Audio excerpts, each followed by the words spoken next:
एकादशी कौन है? कहां से प्रगटी है? माया? नहीं, एकादशी है कौन? क्यों इसकी इतनी प्रधानता है? क्यों इसकी पुण्यता है? ऐसा क्या है एकादशी में जो इसकी पुण्यता मानी जाए? कौन है ये जो भगवान नारायण तक एकादशी का व्रत करते हैं? सुभद्रा जी को भगवान जगन्नाथ ने, जगदीश ने एकादशी का व्रत कराया था। बद्रीनारायण भगवान को माता लक्ष्मी ने एकादशी का व्रत कराया था। क्यों? चंद्रायण एकादशी व्रत की। तो एकादशी है कौन? तो कहा जिसको व्रत करने पर भगवान नारायण भी जिसका व्रत करते हो, भगवान माता लक्ष्मी जिसका व्रत करती हो, वो एकादशी है कौन? तो शास्त्र वर्णन करता है महाराज, स्कंद पुराण का सुंदर चातुर्मास्य खंड के अंतर्गत वर्णन आया है महाराज। एक बार भगवान विष्णु आनंद में विराजमान थे, पद्मावती और माता लक्ष्मी दोनों उनके पास में विराजी हुई थी। दोनों बैठी। भगवान लक्ष्मी और पद्मावती दोनों बैठी, एक सिर के पास, एक चरण के पास। कुछ समय बाद वहीं पर ब्रह्मदेव का आगमन हुआ और ब्रह्मा जी आगमन पाकर भगवान नारायण पद्मावती से लगकर उठे और उठकर लक्ष्मी की ओर झुके। झुकने पर इन तीनों के समागम से भगवान नारायण के हृदय चित्त से एक कन्या प्रकट हो गई। उस कन्या का नाम एका था। क्या नाम था? एका। अब 10 उसके गुण इतने प्रबल थे, वो 10 गुण उसके बड़े प्रबल थे कि वो एका जिसको निहारती थी उसको संपदावान बना देती थी। जिसको देख लेती थी उसके जीवन में वो आनंद की अनुभूतियां करा देती थी। एका जिस मार्ग से जाती थी उस मार्ग के द्वार खोल देती थी। एका का पुण्य इतना पुण्य प्रखर। पद्मावती और लक्ष्मी ने कहा महाराज ये बेटी आपके द्वारा निर्मित हुई है, इसका कन्यादान करना चाहिए। हमारे यहाँ हिंदू धर्म में रीति है, जिस दिन कन्यादान करा जाता है उस दिन व्रत रखा जाता है। अब आजकल रखते कि नहीं रखते हो मालूम नहीं, और कन्यादान करते समय व्रत रखा जाता है। व्रत रखना है, एका का कन्यादान करना है। भगवान बोले कन्यादान करें, किसको दें? एका किसको दी? एका प्रदान किसको करी जाए? पुण्यता किसको दी जाए? भगवान नारायण ने उसी समय लक्ष्मी और पद्मा से पूछा, तुम बताओ। पद्मा लक्ष्मी दोनों एका से पूछी, एका बताओ इसका पुण्य हम आपका हस्त कमल आपको प्रदान किसको करें, हम किसको दें? एका कहती है पिताजी, भगवान से कहती है नाथ कृपा करिएगा मेरे को, अगर प्रदान करना चाहती हो, अगर मुझे देना चाहते हो तो एक काम करो, एक काम करो। यदि आप देना चाहते हो तो भगवान एक काम, माता ने कहा कि पिताजी अगर कुछ देना चाहते हो तो ऐसी कृपा करो, संसार के मनुष्य अगर मृत्यु लोक में आकर के अंदर 2 एकादशी का भी पुण्य भाग अगर ग्रहण करते हैं तो ये एका उनकी होती है और वैकुंठ का राह खोल देती है। इनके जाने से पहले अगर मैं प्रवेश करती हुई जाऊंगी और इनके मार्ग को सुलभ बनाती हुई जाऊंगी। वो एका 10 गुण के कारण एका। सबसे पहला नियम एकादशी व्रत का, सबसे पहला नियम है कि आप जिस दिन व्रत करो उसके एक दिन पहले भक्ति का संचार इस हृदय में करो। भक्ति का संचार इस हृदय में कर लीजिए। जिस दिन आप व्रत करो, जैसे एकादशी का व्रत कर रहे हो तो दशमी के दिन शाम का समय जब आवे, रात्रि जब होने लगे, शाम का समय आवे और रात्रि का आप जब भोजन ग्रहण करो तो उस भोजन में कोई ऐसा पदार्थ ग्रहण मत करिए जिस पदार्थ के कारण आपकी एकादशी बिगड़ जाए।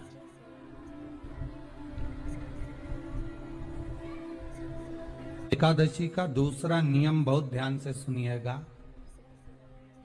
जिस दिन आपकी एकादशी का व्रत हो उस दिन प्रयास करिएगा कि अपने हाथ से किसी भी वृक्ष की कोई पत्ती टूटे ना।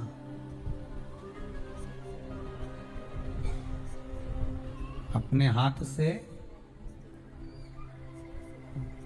किसी भी वृक्ष की, पौधे की, किसी भी वृक्ष की पत्ती अपने हाथ से ना टूटे। बहुत ध्यान दीजिएगा महाराज। एकादशी का ये दूसरा नियम है कि अपने हाथ से किसी पौधे की, किसी वृक्ष की, किसी डाली की कोई पत्ती टूटे ना, कोई पत्ती ना टूटे, इसका प्रयास करिए।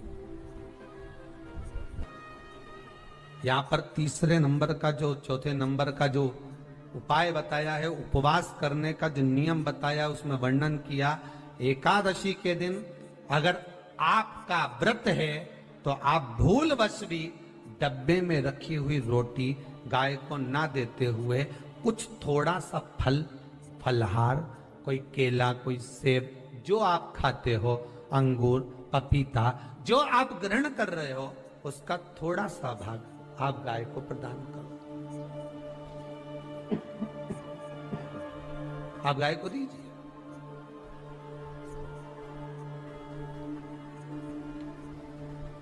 रोटी ही दी है, डब्बे में से निकाल के ले गई, गाय आई है, रोटी देना, देव मना नहीं।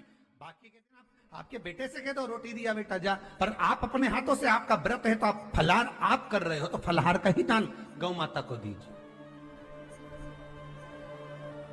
पांचवा वर्णन किया चतुर्थ भाव में, बन सके जितना एकादशी के दिन भगवान का ओम नमो भगवते वासुदेवाय का जाप करें, या अपने गुरु मंत्र का स्मरण करें, या जो मंत्र आपके हृदय में समाहित हो, श्री शिवाय नमस्तुभ्यम, ओम नमः शिवाय, राम कृष्ण शिव, जो मन पड़े उसका भजन करें, पर दिल से करें। जितनी देर करते बने उतना देर। माला पकड़ने की भी जरूरत नहीं कि माला पकड़ के बैठता हूं तो घटकी जिब्या से जप लो, नहीं जी जी वही उतना में ही पूरा हो जाए, वही बहुत। महाराज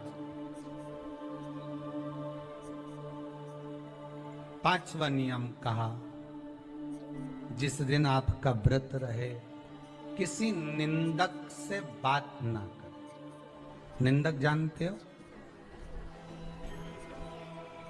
भाई दूज के दिन, दिवाली की जो भाई दूज होती है ना, होली दिवाली की जो दूज होती है, उनमें ऐसा गोबर का भाई दूज बनाते हैं और पास में एक चुगलखोर भी बना है, और चुगलखोर के ऊपर ऐसा भाटा धर है, एक पत्थर। अब तुम्हारे उधर रखे कि नहीं रखे हमें नहीं मालूम रहे हो, जितने आस्था पे सुन रहे हो, पर हमारे इधर तो ऐसा रहता है, गोबर का भाई बहन बनाए और उसकी पूजन करे, उसके पास में एक गोबर का चुगल चोर भी बनाया, उसके ऊपर भाटा धर। कथा वर्णन कर रही है, निंदक से बात ना करे। मान लो किसी ने आकर आपको निंदा कर भी दी तो तुरंत सूर्य नारायण भगवान का दर्शन करें और 3 बार उनका दर्शन कर कर नेत्र बंद करें, तब जाकर वो निंदा जो अंदर गई है अंदर पवित्रता प्रदान करेगी, तब जाकर एकादशी का व्रत लगेगा। पहले तो प्रयास करो, अगर जो निंदा करने आता है ना तो उसको उस दिन एकादशी वाले दिन दरवाजे पे लिख दो कि चुगल चोर। फिर कहा जीव की हत्या ना करे, अगला नियम है, अपने द्वारा जीव की हत्या ना हो, प्रयास करना, किसी को कष्ट ना हो। 18 नियम में से एक नियम और, प्रयास करिएगा एकादशी जब भी करें तो द्वादशी से जुड़ी हुई करें, 10वीं से जुड़ी हुई एकादशी कम करें। जो वैष्णवों की एकादशी कौन सी होती है? जो एकादशी द्वादशी से जुड़ी हो, 10वीं से नहीं। 10वीं से जुड़ी हुई एकादशी व्रत कहलाती है, और द्वादशी से जुड़ी हुई एकादशी पुण्य फल प्रदान कर कर वैष्णवों को भगवान के चरण में छोड़ आती है। इसलिए एकादशी द्वादशी से जुड़ी हुई होना चाहिए। वैष्णव एकादशी। फिर अगला वर्णन किया गया। महाराज शास्त्र कहता है, अगला वर्णन जो किया गया उसमें बताया, प्रयास करें जिस दिन एकादशी हो उस दिन घर में बुआरी झाड़ू आदि जो लगती है वो दूसरा लगा लें। क्यों? उसका वर्णन है, अगर आप बुआरी लगाएंगे, झाड़ू लगाएंगे, पोछा लगाएंगे तो हो सकता है कोई जीव आपके हाथ के द्वारा मर जाए। तब एक बार ये कथा हमने काशी में कह दी थी। कहां करोगे? सारे व्रतों में केवल एक व्रत ऐसा होता है एकादशी का,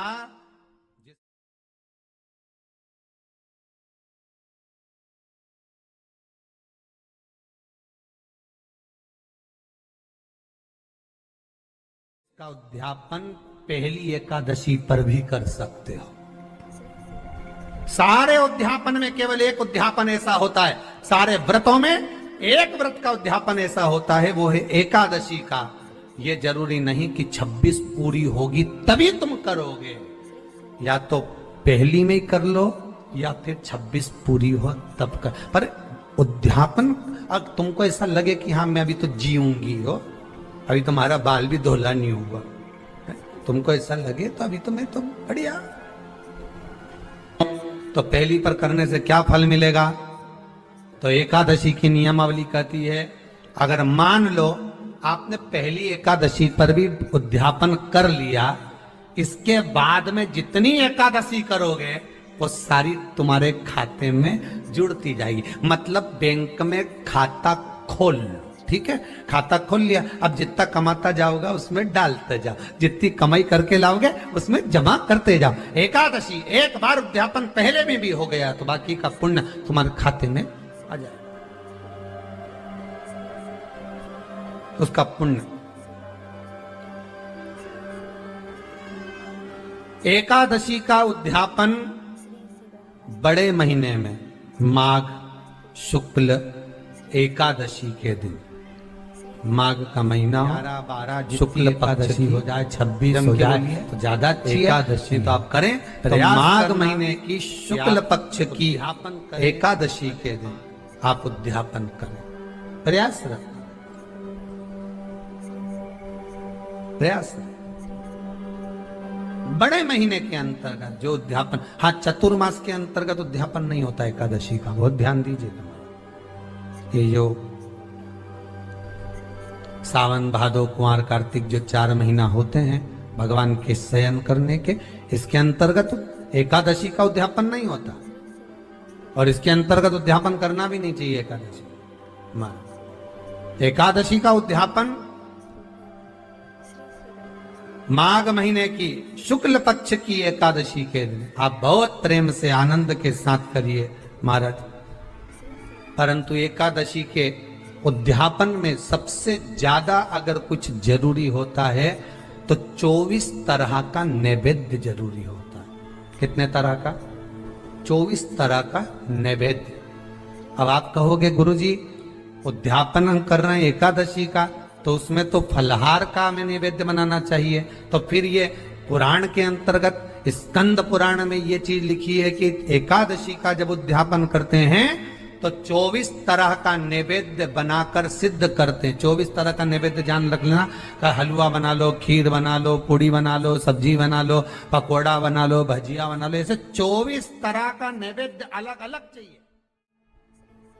पर लोग क्या करते हैं, खोपरा पाक बनवा लेते हैं 1-2 किलो और 24 जगह रख देते हैं। स्वीकृत नहीं है। 24 तरह का नैवेद्य रखा जाता है। श्री शिवाय नमस्तुभ्यम, हर हर महादेव। ओम नमः शिवाय।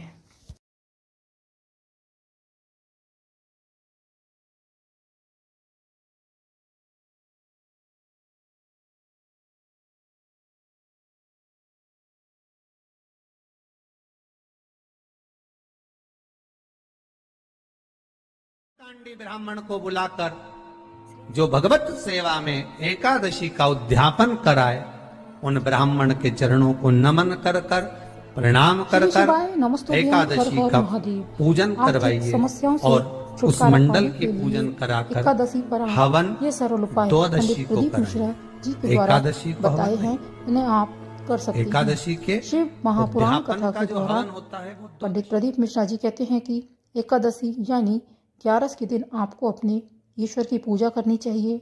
ध्यान और मंत्र जप करने से आप अपने मानसिक स्थिति को शांति देने में सक्षम हो सकते हैं। साथ ही कर्ज से मुक्ति का बहुत ही सरल सा उपाय बताते हैं। अपने कर्ज को पूरी तरह से चुकाने के लिए आपको मसूर की दाल भगवान शिव को जरूर अर्पित करनी चाहिए।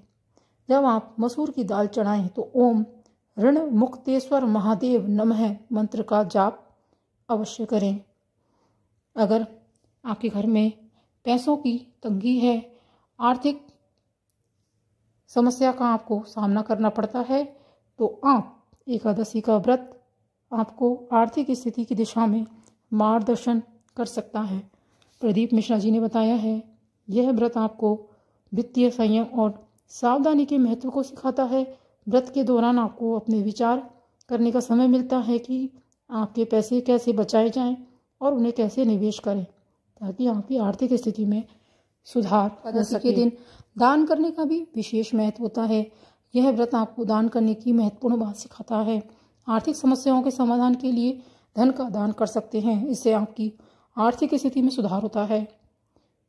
आर्थिक स्थिति में सुधार के अन्य तरीकों में आप गरीबों को आहार और आवश्यक सामग्री देने में संलग्न हो सकते हैं। यह आपके पुण्य को बढ़ाएगा और किसी को आप अपने आर्थिक समस्याओं का समाधान ढूंढने में भी मदद कर सकते हैं। दोस्तों, सफला एकादशी पर भगवान विष्णु को प्रसन्न करने के लिए शाम के समय घर के मंदिर में घी का चौमुखी दीपक जरूर जलाएं। इससे भगवान विष्णु और माँ लक्ष्मी प्रसन्न होते हैं और आर्थिक तंगी से छुटकारा मिलता है। सफला एकादशी के दिन भगवान विष्णु को पीले फूल चढ़ाने चाहिए और नारायण कवच का पाठ करने से रोजगार संबंधी दिक्कतें दूर हो जाती हैं। सफला एकादशी पर आप किसी भी कार्य को अगर आपके करने में परेशानी आ रही है तो समस्या से छुटकारा पाने के लिए सफला एकादशी का व्रत अवश्य करें।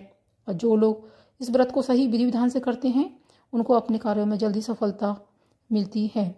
इस दिन सफला एकादशी के दिन विष्णु भगवान की पूजा करने का एक अलग ही महत्व है। सफला एकादशी के दिन ब्रह्म मुहूर्त में पूजा करना और भी अच्छा रहता है। इस मुहूर्त में पूजा करने से पूजन का फल अधिक बढ़ जाता है। इस पूजा के लिए आपको तुलसी के पत्ते, फूल, चादर, चावल, दूध, घी, दिए, धूप, चंदन, कुमकुम, गंगा जल आदि की आवश्यकता पड़ेगी। इन चीज़ों के बिना सफला एकादशी का पूजन अधूरा माना जाता है। सफला एकादशी 7 जनवरी को है, तो इस दिन आप यह व्रत जरूर करें। सफला एकादशी के दिन पूजा का आरंभ गणेश जी की पूजा और कुमार स्वामी की पूजा से करें। सुबह जल्दी उठकर स्नान करने के बाद एक चौकी पर पीला वस्त्र बिछाकर भगवान विष्णु की मूर्ति या प्रतिमा रखें। धूप दीप जलाकर भगवान को चंदन लगाकर पीले फूल, पीले फल अर्पित करें। तुलसी के पत्तों का उपयोग करके पूजा करना भी शुभ होता है। विष्णु भगवान को तुलसी अति प्रिय है। सफला एकादशी की पूजा के दौरान भगवान विष्णु की 108 नामों का जाप जरूर करें और व्रत के दिन सात्विक भोजन का सेवन करें। एकादशी के नियमों का जिम्मेदारी से पालन करें। अन्न और गेहूं से बने भोजन से बचें। विष्णु भगवान के प्रिय फलों जैसे कि फल, केले, मिठाई और तुलसी का सेवन करें। दान की सामग्री को मंदिर में विष्णु जी के आगे रखें और किसी जरूरतमंद व्यक्ति को दान देने में के बाद ही उपवास को खोलें। सफला एकादशी के व्रत को पूरा करने के बाद विष्णु भगवान का धन्यवाद करें और व्रत की सफलता की कामना करें। अगले दिन भगवान विष्णु की पूजा के बाद फलाहार का सेवन करें। व्रत का विसर्जन करें क्योंकि व्रत का पालन और पारण करने के बाद ही सफला एकादशी की पूजा सफल मानी जाती है। वायु पुराण के अनुसार जो व्यक्ति भक्ति भाव से सफला एकादशी का व्रत करता है वह समस्त कठिनाइयों और पापों से मुक्त हो जाता है। और ऐसी मान्यता है कि सफला एकादशी के प्रभाव से मनुष्य का हर कार्य सफल होता है। जरूरी कार्यों में जो रुकावट आ रही होती है वह भी दूर हो जाती है। इस व्रत के प्रभाव से लोगों के सभी कार्य सिद्ध हो जाते हैं, इसलिए इसे सफला एकादशी कहते हैं। इस दिन की पूजा आराधना से व्यक्ति वैकुंठ को प्राप्त होता है। इस तरीके से आप एकादशी का व्रत कर सकते हैं। अगर आपको यह जानकारी पसंद आई है तो इस चैनल को सब्सक्राइब कीजिए, वीडियो को लाइक कीजिए, शेयर कीजिए, कमेंट बॉक्स में कमेंट करना ना भूलिए। मिलते हैं अगले वीडियो में। धन्यवाद।